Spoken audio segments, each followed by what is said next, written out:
안녕하십니까 성도 여러분. 4월 8일 큐티의 말씀을 함께 나누도록 하겠습니다. 성경 말씀은 역대하 1장 1절부터 13절까지입니다. 다윗의 아들 솔로몬의 왕위가 견고하여 가며 그의 하나님 여호와께서 그와 함께 하사 심히 창대하게 하시니라. 솔로몬이 온 이스라엘의 천부장들과 백부장들과 재판관들과 온 이스라엘의 방백들과 족장들에게 명령하여 솔로몬이 온 회중과 함께 기브온 산당으로 갔으니 하나님의 회막 곧 여호와의 종 모세가 광야에서 지은 것이 거기에 있음이라. 다윗이 전에 예루살렘에서 하나님의 궤를 위하여 장막을 쳐 두었으므로 그 궤는 다윗이 이미 기랏 여아림에서부터 그것을 위하여 준비한 곳으로 메어 올렸고 옛적에 훌의 자손 우리의 아들 부살렐이 지은 놋제단은 여호와의 장막 앞에 있더라. 솔로몬이 회중과 더불어 나아가서 여호와 앞 곧 회막 앞에 있는 놋제단에 솔로몬이 이르러 그 위에 1000마리 희생으로 번제를 드렸더라. 그날 밤에 하나님이 솔로몬에게 나타나 그에게 이르시되 내가 네게 무엇을 주랴 너는 구하라 하시니 솔로몬이 하나님께 말하되 주께서 전에 큰 은혜를 내 아버지 다윗에게 베푸시고 내가 그를 대신하여 왕이 되게 하셨사오니 여호와 하나님이여 원하건대 주는 내 아버지 다윗에게 허락하신 것을 이제 굳게 하옵소서. 주께서 나를 땅에 티끌같이 많은 백성의 왕으로 삼으셨사오니 주는 이제 내게 지혜와 지식을 주사 이 백성 앞에서 출입하게 하옵소서.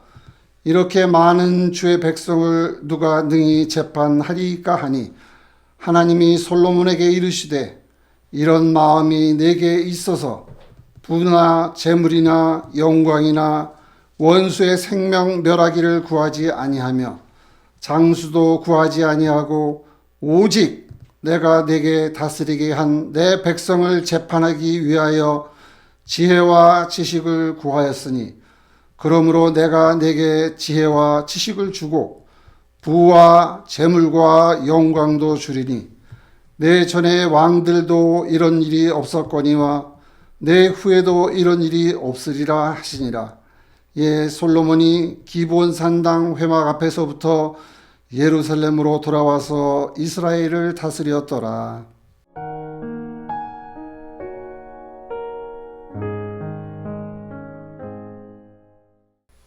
1절에는 다윗의 아들 솔로몬의 왕위가 견고했는데 그 이유가 하나님 여호와께서 그와 함께 하셔서 심히 창대하게 하셨기 때문이라는 것입니다.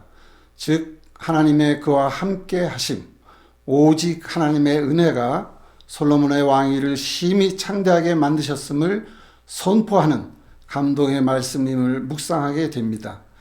2절부터 6절까지의 말씀을 반복해서 읽으면서 눈을 감고 말씀을 되새겨 봅니다. 하나님께 먼저 제사를 드리는 당위성은 차치하고 다윗 왕의 과거 흔적들을 생각해내는 솔로몬 왕으로 내가 그 자리에 있었으면 어땠을까 묵상해 봅니다. 모든 신하와 백성들을 회막 앞으로 모이게 하고 옛적의 훌의 손자 우리의 아들 부살렐이 만든 놋제단 앞에서 회중과 더불어 나아가서 1000마리 희생으로 번제를 드렸다는 것입니다. 레위기의 율법대로 한 마리 한 마리를 번제로 드렸을 때 얼마나 힘들었을까? 얼마나 많은 시간들이 걸릴까? 땀과 눈물이 뒤범벅이 되지 않았을까? 물론 당연히 하나님을 경외하는 것이 최우선이고 감사와 감격이 있었을 것입니다. 그러나 그 가운데서 얼마나 많은 생각들이 있지 않았겠느냐를 묵상해 보는 것입니다. 아버지 다윗 왕은 어떻게 그렇게 훌륭한 왕이 되었을까? 정말 가능성이 전혀 없는 자신이 모든 어려움을 극복하고 아버지 다윗 왕의 대를 잇는 절대로 가능할 수 없는 기적 같은 일이 일어났을까? 그렇게 아버지 다윗 왕이 위하셨던 하나님의 성전은 어떻게 무엇으로 지어야 하나? 외부나 내부의 위협으로부터 왕권을 어떻게 지켜낼 수 있을까? 하나님께서 맡겨주신 티끌같이 많은 백성들을 어떻게 잘 인도할 수 있을까? 그렇다면 필요한 것들이 무엇이고 무엇을 준비해야 하는가 등등 수없이 많은 생각들로 가득했을 것입니다. 그런데 그 가운데에서 7절부터 12절까지의 말씀을 묵상해 보면 솔로몬 왕은 감동으로 다가온 결론이 있었을 수도 있었겠다는 생각이 드는 것입니다. 바로 그날 밤에 하나님께서 솔로몬에게 나타나 내가 네게 무엇을 주랴? 너는 구하라 라고 말씀하십니다. 그때 솔로몬은 하나님 한 달만, 아니 일주일만 시간을 주십시오. 제가 깊이 생각하고 다시 말씀드리지요 하지 않고 즉시 대답을 하는 것입니다. 그가 무릎을 치고 두렵고 떨림의 감동으로 깨달아 자신이 가진 의문과 걱정들이 그의 대답 속에서 해결되었을 것이라는 생각이 드는 것입니다. 주께서 전에 큰 은혜를 베푸셔서 다윗 왕이 되게 하셨고 주께서 큰 은혜를 베푸셔서 자신이 다윗 왕의 위협을 잊게 된 것임을 알게 되었다는 것입니다. 주께서 큰 은혜를 베푸셔서 그리고 그 모든 준비와 필요함들을 뒤로하고 백성들을 하나님께로 잘 인도하기 위해서 백성들을 잘 섬기기 위해 지혜와 지식을 구하게 된 것이고 지혜와 지식은 오직 하나님께로부터 즉 하나님의 말씀으로부터 나오는 것이고 하나님을 경외하고 그 말씀에 순종하는 것이야말로 모든 것의 근본이요 명철함임을 깨닫게 된 것이 아닐까를 생각하게 되는 것입니다. 그래서 하나님께서 솔로몬 왕의 이런 마음을 기뻐하시고 하나님의 백성을 잘 다스릴 수 있도록 지혜와 지식뿐만 아니라 솔로몬의 생각 속에 있었던 모든 필요한 것들을 때를 따라 필요를 따라 주시겠다는 약속의 말씀을 주신 것이 아닌지를 묵상해 보는 것입니다. 그리고 그때로부터 13절에 이에 솔로몬이 기브온 산당 회막 앞에서부터 예루살렘에 돌아와서 이스라엘을 다스렸다는 것입니다. 오늘 우리는 예수 그리스도 십자가의 은혜로 하나님의 자녀가 되었고 비록 다윗이나 솔로몬처럼 이름을 남기지 못하는 무명의 성도이지만 주께서 큰 은혜를 주시고 함께 하셔서 왕 같은 제사장으로 오늘을 살아가게 하십니다.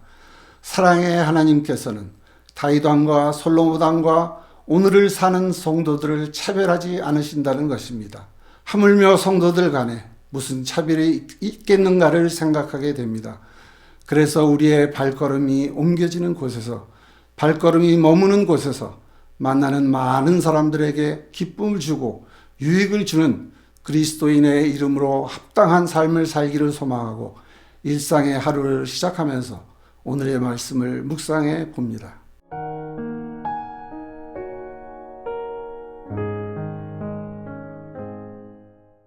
하나님 아버지, 은혜를 감사드립니다. 귀한 말씀을 주셔서 감사를 드리고 그 말씀 붙잡고 오늘 하루도 승리하게 하옵소서.